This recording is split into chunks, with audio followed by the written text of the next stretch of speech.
လာပြီဟေးလာပြီတရားထိတ်ကပင်လာတဲ့သူတွေလာပြီ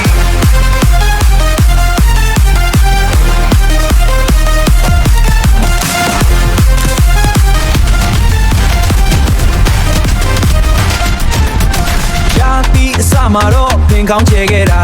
ဒီနှစ်တော့တေချာပြီးငါတို့အလဲပဲဆိုတာအာဒီဒါရဲ့ကလေးတွေကွင်းထဲမှာကခုံလို့ပရိသတ်တွေကလည်း online မှာလူစွမ်းကောင်းတွေလို့ဒါပေမဲ့ April လောက်ရင်ချေလက်တွေတုံလာတယ်ဒါပေမဲ့ April လောက်ရင်ချေလက်တွေတုံလာတယ်အမတ်တွေလျှော့ရင်းနဲ့ဒုတိယဆုကိုမျောကိုတယ်အမတ်တွေလျှော့ရင်းနဲ့ဒုတိယဆုကိုမျောကိုတယ် Hey